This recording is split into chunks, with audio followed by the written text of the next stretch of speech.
বাংলাদেশের পরাধীন মন্ত্রী আমাদের টেরাক ভাইয়া গতকাল আরো একটা বক্তব্য দিয়েছে, যেটার ক্লিপ আমি আজ দেখলাম।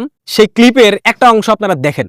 2018 সালে নিশিরাতের নির্বাচন, আবার দেখলাম 2024 সালে আমিডামির নির্বাচন। 2018 সালে নিশিরাতের নির্বাচন কোথায় কি হচ্ছে হতে যাচ্ছে বলা যাবে না, শুধু বলবো আলহামদুলিল্লাহ বলুন। যে আমার ভাইয়ের হাত কেড়ে নিয়েছে ওর হাত আমি রাখবো না, যে আমাদের ঘর পড়াইছে ওর ঘর রক্ষা থাকতে পারে না, যার অতি উৎসাহীপনার কারণে যার কারণে আমার পরিবারের সদস্যরা বাড়ি থাকতে পারে না, ঘরে থাকতে পারে না, তারও স্বতন্ত্র ঘরে থাকতে পারবে না। দেশ বাঁচাতে সর্বোচ্চ প্রতিরোধ গড়ে তুলতে হবে, তাহলেই বিজয় আমাদের আসবে খুব শীঘ্রই। বিদ্যুৎ সংকটের কারণে বিএনপির নিজের কর্মীরাই সরকার পতনের ডাক দিয়েছে এবং এই সরকার টিকবে না, কারণ যে সরকার নিজের কর্মীদেরই সন্তুষ্ট রাখতে পারে না সেই সরকার জনগণকে কিভাবে সন্তুষ্ট রাখবে, এবং তাই পতন অনিবার্য, শুধু সময়ের ব্যাপার। হঠাৎ করেই বিএনপির জন্য অসীম সংকেত, চারদিকে অনেকেই বিএনপি ছাড়ছে। আসল ঘটনা হচ্ছে বিএনপি বেশি দিন টিকতে পারবে না, এই ঘটনা অনেকের কাছে ফাঁস হয়ে গেছে, যার ফলে অনেকে বিএনপি ছাড়ছে। একজন রিকশাওয়ালা বলছে জনাব তারেক রহমানের এই দেশের মধ্যে থাকার দরকার নেই, তিনি এই দেশ নিয়ন্ত্রণ করতে পারবে না, চালাতে পারবে না, তিনি আগে যেখানে ছিল সেখানেই চলে যান। খাম্বা আছে, বিদ্যুৎ নাই, পাম্প আছে, তেল নাই। বাংলাদেশে এই স্লোগানটা এই মুহূর্তে জনপ্রিয়তার একদম তুঙ্গে চলে গেছে। জনাব তারেক রহমান কি হোয়াটে প্ল্যান নিয়ে বাংলাদেশে আসলেন? না ব্যথা কমতেছে রাষ্ট্রের, না বিষ নামতেছে। সাকিব আল হাসান বাংলাদেশের সাবেক প্রধানমন্ত্রী ও আওয়ামী লীগের সভানেত্রী শেখ হাসিনার সাথে বৈঠক করেছেন। সাকিব সহ আওয়ামী লীগের 7 জন সাবেক সংসদ সদস্য শেখ হাসিনার সাথে সাক্ষাৎ করতে দিল্লিতে যান। আওয়ামী লীগ 100% ক্ষমতা আসবে, আমরা কান হয়ে কথা বললে এটাই হচ্ছে বাস্তবতা। সো তারেক জিয়া যতই কান্নাকাটি করুক, যতই কিছু করুক, তারেক জিয়া এখন মাইন্ডের চিন্তা করে গিয়েছে, এটাই হচ্ছে বাস্তবতা। সো এই মাইন্ডের চিন্তা থেকে উত্তরণের কোনো পথ নাই, একটাই পথ, ক্ষমতাচ্যুত হওয়ার পরেও কি এক্সিট পাবে সেটাও কিন্তু। সুপ্রিয় দর্শক, নতুন একটি খবরে আপনাদের সবাইকে স্বাগতম। দর্শক, বাংলাদেশের সাবেক প্রধানমন্ত্রী শেখ হাসিনাকে নিয়ে আবারও বিভিন্ন গুঞ্জন শোনা যাচ্ছে এবং তিনি খুব তাড়াতাড়ি বাংলাদেশে চলে আসতে পারেন এবং সেটিও শোনা যাচ্ছে, এবং খুব তাড়াতাড়ি বাংলাদেশে আসতে পারবেন কিনা সেটি এখন একটি বড় প্রশ্ন হয়ে দাঁড়িয়েছে। তাহলে বুঝতে পারছেন আজকের ভিডিওটা কতটা গুরুত্বপূর্ণ হতে চলেছে, যার কিছুটা অংশবিশেষ আপনারা ইতিমধ্যে দেখে ফেলছেন। তাহলে চলুন কথা না বাড়িয়ে আগে সম্পূর্ণ নিউজটি মনোযোগ সহকারে দেখে আসা যাক। ভিডিওটিতে একটা লাইক দিয়ে এবং চ্যানেলটি সাবস্ক্রাইব করে চলুন সম্পূর্ণ আলোচনাটি দেখে আসা যাক। বাংলাদেশের পরাধীন মন্ত্রী আমাদের টেরাক ভাইয়া গতকাল আরো একটা বক্তব্য দিয়েছে, যেটার ক্লিপ আমি আজ দেখলাম। সেই ক্লিপের একটা অংশ আপনারা দেখেন। 2018 সালে নিশিরাতের নির্বাচন, আবার দেখলাম 2024 সালে আমিডামির নির্বাচন। 2018 সালে নিশিরাতের নির্বাচন, 2024 সালে আমিডামি নির্বাচন। তো জনাব তারেক রহমান ভাইয়া 2026 সালে কি রাতের নির্বাচন হয়েছিল? 2018 নির্বাচনে তো ভোটের দিন রাতে সিল মারা হতো, আপনারা বলেন, কিন্তু 2026 সালের নির্বাচনে যে ভোটের আগের দিন রাতে ব্যালট বাক্স ভরাট করে রাখা হয়েছে, এটা কি বাংলাদেশের মানুষ দেখে নাই? প্রশাসনের নগ্ন হস্তক্ষেপে আপনারা যে ভোট কেন্দ্র দখল করেছিলেন, ব্যালট বাক্স নিয়ে দৌড়ে পালিয়েছেন, হাজার হাজার ফুটেজ সামাজিক যোগাযোগ মাধ্যমে আছে। এগুলা অস্বীকার কিভাবে করবেন জনাব তারেক ভাইয়া? আওয়ামী লীগ নিশিরাতের নির্বাচন করেছে, আমিডামি নির্বাচন করেছে, ভোট কারচুপি করেছে, কিন্তু একটা সিঙ্গেল ফুটেজ, একটা ছবি, একটা প্রমাণ আপনার দলের নেতাকর্মীরা দিতে পেরেছে? বিএনপি পন্থী আইনজীবী, সাংস্কৃতিক ব্যক্তিত্ব, গণমাধ্যম কর্মী যারা আছে তারা কি দিতে পেরেছে? মাসুদ কামাল, আব্দুল নূর তুষার, আনিস আলমগীরের মতো অসংখ্য ব্যক্তি, তারা কিন্তু বিগত 15 বছর আওয়ামী লীগ সরকারের সমালোচনা করেছে, তাদেরকে গ্রেফতার করা হয়নি, তাদেরকে হেনস্থা করা হয়নি। তারা কি একটা ফুটেজ গণমাধ্যমে দেখাতে পেরেছে আওয়ামী লীগ ভোট কারচুপি করেছিল, আওয়ামী লীগ নিশিরাতের নির্বাচন করেছিল? করে নাই তো। জামাতের পোস্টার বয় জনাব ওয়াকারুজ্জামানের নেতৃত্বে, ওয়াকারুজ্জামানের প্রত্যক্ষ মদদে, প্রত্যক্ষ তত্ত্বাবধানে আপনারা ইলেকশন ইঞ্জিনিয়ারিং করে কিভাবে ক্ষমতায় এসেছেন সারা বাংলাদেশের মানুষ দেখেছে, পাশাপাশি পুরো বিশ্ব দেখেছে কিভাবে রাজনৈতিক প্রক্রিয়ায় হস্তক্ষেপ করতে হয়, কিভাবে নির্বাচনে হস্তক্ষেপ করে একটা বিশাল জনগোষ্ঠীকে বাদ দিয়ে, যাদের জনসমর্থন সংখ্যা 40% উপরে, বাংলাদেশ আওয়ামী লীগের মতো গণতান্ত্রিক রাজনৈতিক দলকে বাদ দিয়ে, যে দল বাংলাদেশের স্বাধীনতা এনে দিয়েছিল, যে দলের নেতৃত্বে বাংলাদেশ স্বাধীন হয়েছিল, যে দল বাংলাদেশকে স্বাধীনতা এনে দিয়েছিল বলেই আপনার মতো তারেক রহমান, আপনার মতো রহমান বাংলাদেশের প্রধানমন্ত্রী হয়েছেন। আওয়ামী লীগকে চিরতরে নিষিদ্ধ করার যে পরিকল্পনা, অথবা আওয়ামী লীগকে রাজনীতি থেকে চিরতরে মাইনাস করার যে পরিকল্পনা, এই পরিকল্পনাটা কি সত্যিকার অর্থে বাস্তবায়িত হবে? দেখেন, 5 আগস্ট পরবর্তীতে আওয়ামী লীগের নেতাকর্মীরা জামাত এনসিপিকে নিয়ে বা জামাত এনসিপি নেতাদেরকে নিয়ে যেরকম ভাষায় সমালোচনা করেছে বা জামাত এনসিপিকে যেভাবে হুমকি দামকি দিয়েছে, বিএনপির বেলায় তারা অনেকটাই নমনীয় ছিল। এমনকি আওয়ামী লীগের নেতাকর্মীদের একটা বিশ্বাস ছিল যে বিএনপি যদি ক্ষমতায় আসে তাহলে আওয়ামী লীগকে অন্তত নিষিদ্ধ করবে না বা আওয়ামী লীগ রাজনীতি করার সুযোগ পাবে।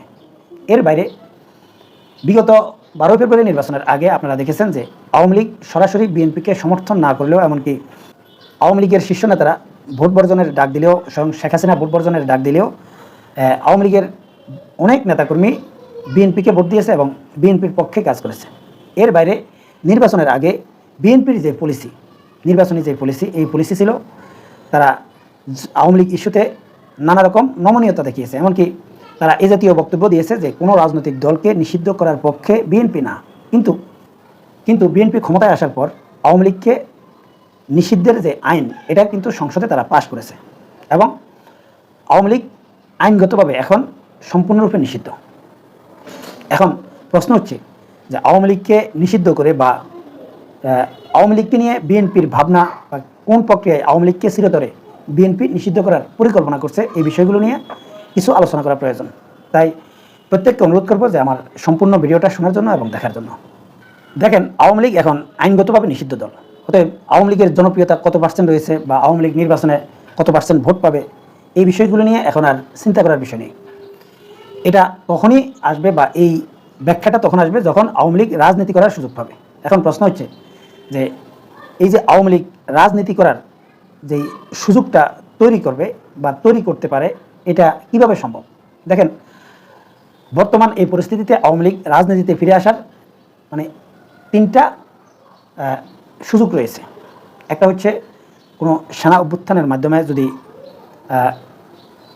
কেউ ক্ষমতায় আসে এবং পরবর্তীতে সেই সরকার যদি আওয়ামী লীগকে রাজনীতি করার সুযোগ দেয়, অথবা আরেকটা অভ্যুত্থান, মানে যেই অভ্যুত্থানের মধ্য দিয়ে আওয়ামী লীগের পতন হয়েছে সেরকম আরেকটা অভ্যুত্থান যদি ঘটে, আর না হয় আন্তর্জাতিক যে চাপ, এই চাপ প্রয়োগের মাধ্যমে আওয়ামী লীগকে রাজনীতিতে সুযোগ করে দিতে বাধ্য করা। আশেপাশের পরিবেশ পরিস্থিতি দেখা, বর্তমান সময় বাংলাদেশের অর্থনীতির দিকে তাকিয়ে, মানুষের জীবনযাত্রার দিকে তাকিয়ে আপনার দিকে আপনি তাকান যে আপনি আগে কেমন ছিলেন, এখন কেমন, আপনার পরিবার আগে কিভাবে চলতো, এখন কিভাবে চলতো, এগুলোর সাথে এই কথাগুলো মেলে। হ্যাঁ, তিনি তার জন্য অভাগা, তিনি বাবা হারাইছেন, মা হারাইছেন, তার পরিবারের কেউ নাই, 14 গোষ্ঠীকে তারা নাই করে দিচ্ছে, তাই না? একেবারে সপরিবারে তারা ধ্বংস করে দিচ্ছে। তারা দেশটাকে নেতৃত্ব দিয়েছেন, তিনি একটানা 15 বছর 7 মাস, তার আগেও দিয়েছেন 5 বছর। দেশের জন্য কি করছেন না করছেন সেটা আমি বলবো না, জাস্ট এই যে আমি আপনাদেরকে কথাগুলো শোনালাম, এই কথাগুলো মেলে কিনা। আপনি যদি না মেলাইতে পারেন তাহলে আমি আপনাদেরকে মেলাইতে সহযোগিতা করতে পারি। আমি আপনাদেরকে এমন একটা নিউজ এখন শোনাবো, যে নিউজটা আমরা জানার পরে, শোনার পরে, বোঝার পরে আমরা স্পষ্টভাবে বলতে পারবো যে হ্যাঁ, শেখ হাসিনা কথাগুলো ঠিকই বলছিলেন। তিনি কি বললেন ভিডিওতে? ছোট্ট 7 সেকেন্ডের একটা মানে ভিডিও ক্লিপ আপনাদেরকে দেখালাম। তিনি বললেন যে দেশের অর্থনীতিকে ধ্বংস করে দিয়ে দেশটাকে আবার ভিক্ষুকের জাতিতে রূপান্তরিত করা, এটাই বোধ হয় তাদের মূল পরিকল্পনা। বোধ হয় মানে তিনি এটা একটা ধারণা করছিলেন। এটা কিন্তু মানে অনেক আগে বলছেন সেরকম না। জুলাই আগস্ট আন্দোলনে যখন ওই যে আহত ব্যক্তিদেরকে দেখতে গিয়ে তিনি সাংবাদিকদের সামনে কথাগুলো বলছিলেন। তখনকার সময় জুলাই আগস্টে যে আন্দোলন হয়েছে, বাংলাদেশের গুরুত্বপূর্ণ, অর্থনৈতিকভাবে খুবই গুরুত্বপূর্ণ প্রতিষ্ঠানগুলোতে হামলা করা হয়েছে না, তার পরিপ্রেক্ষিতে তিনি এই কথাগুলো বলছিলেন। তিনি বলছিলেন বোধ হয়, মানে ধারণা করছিলেন। কিন্তু দেখেন 2 বছর অতিক্রম হতে না হতে পাটপার ইউনূস 18 মাস ক্ষমতায় ছিল। সে 18 মাসে কি করে গেছে? দেশের জাতিকে ভিক্ষুকের জাতিতে রূপান্তরিত করছে, গোলামের জাতিতে রূপান্তরিত করছে। হ্যাঁ, আমরা মহান জাতি ছিলাম। একটা সময় আমরা স্লোগান দিতাম, আমাদের মানে পূর্বপুরুষেরা স্লোগান দিতেন, মহান জাতির মহান নেতা। মানে মহান জাতি, আগে এই জাতিটাকে মহান হিসাবে বলা হইতো, কিন্তু এখন কি মহান হিসাবে নিজেকে বলতে পারেন? না, কোনোভাবেই বলতে পারেন না। দেখেন কতভাবে আমাদেরকে গোলামি করতে হচ্ছে, ভিক্ষুকের মতো সহযোগিতার হাত, মানে আমরা ভিক্ষুকের থালা বাড়াইতে হইতেছে। নিজের টাকা দিয়ে আমরা জ্বালানি কিনতে পারতেছি না। কি কৌশলটা হইতেছে আপনাদেরকে বলে, এটা আজকের নিউজ। রাশিয়ার জ্বালানি কিনতে বাংলাদেশকে 60 দিনের ছাড় দিল যুক্তরাষ্ট্র। এই শিরোনামটা শোনার পরে হয়তো আপনি বলতেছেন বা ভাবতেছেন যে হ্যাঁ, এটা তো খুব সুন্দর কথা, 60 দিনের জন্য ছাড় দিছে, 2 মাস, তাইলে তো আমরা অনেক জ্বালানি কিনতে পারবো। না, এর ভেতরেই ওই যে গোলামি, এর ভেতরে যে ভিক্ষুকের জাতি, ভিক্ষুকের দেশ রূপান্তরিত করার একটা পায়তারা, সেটা নিউজটা পড়লে আমরা জানতে পারবো। দেখেন, এখানে বলা হয়েছে যে রাশিয়ার পরিশোধিত পেট্রোলিয়াম পণ্য বা তেল কিনতে বাংলাদেশকে 60 দিনের অনুমতি দিয়েছে যুক্তরাষ্ট্র। এটা আপনি বলতে পারেন, আমরা তেল কিনবো, যুক্তরাষ্ট্রের অনুমতি লাগবে কেন? ওই যে শেখ হাসিনার কথার সাথে মিলান, যে দেশটাকে ভিক্ষুকের দেশ হিসাবে রূপান্তরিত করা, সেইটা হয়েছে কিনা? আপনি কিনবেন, আপনার অমুক রাষ্ট্র থেকে আপনার নিতে হবে, আপনার সম্মতি নিতে হবে। সম্মতি দিচ্ছে 60 দিনের, তাই বলে কি আপনি কিনতে পারবেন? আপনি কিনতে পারবেন কিনা? আপনাকে 60 দিনের সম্মতি প্রদান করা হয়েছে যে আপনি 60 দিনের কিনেন। যদিও একটা স্বাধীন সার্বভৌম রাষ্ট্র হিসেবে আমরা যে কোনো রাষ্ট্র থেকে যা কিছু কিনতে পারি, কিন্তু না, বাটপার ইউনূস সেটা রাখে নাই, আমাদের গোলামি করে রেখে গেছে। এখন যা এটা আমাদের সামনে আসতে পারে যে 60 দিনের অনুমতি দিচ্ছে, বৈশ্বিক জ্বালানি সংকটের মধ্যে চাপের মুখে পড়ে যুক্তরাষ্ট্র আমাদেরকে অনুমতি দিল, বাহ খুব সুন্দর, আমরা তো অনেক তেল মজুত করব। দেখেন, জ্বালানি ও খনিজ সম্পদ বিভাগের একাধিক কর্মকর্তার মতে গত 11 এপ্রিল থেকে কার্যকর হওয়া এই ছাড়টি 9 জুন পর্যন্ত বহাল থাকবে। সরকারের পক্ষ থেকে কিন্তু এই বিশাল সুসংবাদটি এখন পর্যন্ত প্রকাশ করা হয়নি, কারণ 11 এপ্রিল থেকে কার্যকর হয়েছে এই ছাড়ের আদেশটি। এখন পর্যন্ত সরকারের পক্ষ থেকে কোনো নিউজ করা হয়েছে, গৌরবের সাথে বলা হয়েছে যে আমরা তেল কিনতে পারবো, দেখো আমাদের অনুমতি দিয়েছে? না, কেন করে নাই? এর পিছনে রহস্য আছে। রহস্যটা আপনাদেরকে আমি বলি। রহস্য হলো যে 12 মার্চ মার্কিন ট্রেজারি বিভাগ রাশিয়ার জ্বালানি ক্রয়ে 30 দিনের ছাড় দিয়েছিল, যার মেয়াদ 11 এপ্রিল শেষ হয়। সেই ছাড়টি শুধুমাত্র সেই সব দেশের জন্য ছিল যারা কিনা এই ঘোষণার আগে রাশিয়ার তেল জাহাজে ভরেছে এবং সেগুলো সমুদ্রে রয়েছে। এই নিষেধাজ্ঞার ছাড় বাংলাদেশের জন্য কোনো সুবিধা বয়ে আনেনি, কারণ সমুদ্রে বা বাংলাদেশের পথে রাশিয়ার তেলবাহী কোনো জাহাজ ছিল না। 12 এপ্রিল পর্যন্ত 11 এপ্রিল পর্যন্ত 30 দিনের জন্য যে ছাড় দেওয়া হয়েছিল, সেই ছাড় কিন্তু বাংলাদেশের জন্য কোনো সুফল বয়ে আনতে পারে না, আনে নাই। কেন পারে নাই? যে যাদের তেল ওই জাহাজে, যাদের রাশিয়ার তেল জাহাজে অলরেডি ভরা আছে, জাহাজগুলো অলরেডি কোথায় আছে? জাহাজগুলো সমুদ্রে, সমুদ্রেতে আছে, তারাই শুধু এই সুযোগ সুবিধাটা গ্রহণ করতে পারবে। সেটা করতে পারে নাই, যার কোনো সামনে আসে নাই। আর এখন দেওয়া হয়েছে নতুন করে 60 দিনের জন্য দেওয়া হয়েছে, জানি না এইটা আবার নতুন কি বার্তা, নতুন কি কোনো কি বলে যে নতুনভাবে কোনো সিদ্ধান্ত বা দিক নির্দেশনা যে আপনি এইটা করলে এটা করতে পারবেন, অন্যথায় করতে পারবেন না। যাই হোক, যেভাবেই হোক, মূল বিষয়টা হলো যে আপনি আপনার টাকা খরচ করবেন, আপনি আপনার অর্থ দিয়ে আপনি তেল কিনবেন, জ্বালানি কিনবেন, যাই কিনেন না কেন আপনার টাকা দিয়ে আপনি কিনবেন, কিন্তু আপনি কিনতে পারবেন না। এর মানে কি আপনি কি স্বাধীন আছেন, নাকি আপনি পরাধীন হয়ে গেছেন? এর মানে কি আপনি কি গোলাম, নাকি আপনি কি বলে মানিক? বলুন, আপনি মানিক না গোলাম? শেখ হাসিনার কথাগুলো অক্ষরে অক্ষরে এই বাংলাদেশের জন্য পালিত হচ্ছে হবে। তিনি বলতেন যে আমার ক্ষমতা চাই, আমি আর কোনো কথাই শুনতে চাই না, আমি চাই ক্ষমতা, আমি ক্ষমতা নিয়ে আমি দেশকে উন্নত করব। এটাই হচ্ছে নির্বাচন বিষয়ে একটা বক্তব্য তিনি দিয়েছিলেন। সেই বক্তব্য ভাইরাল হয়েছে যে যেমন তেমন নির্বাচন হলেই হবে না, আমার পূর্ণ ক্ষমতা চাই, আমি ক্ষমতা চাই, আমি দেশের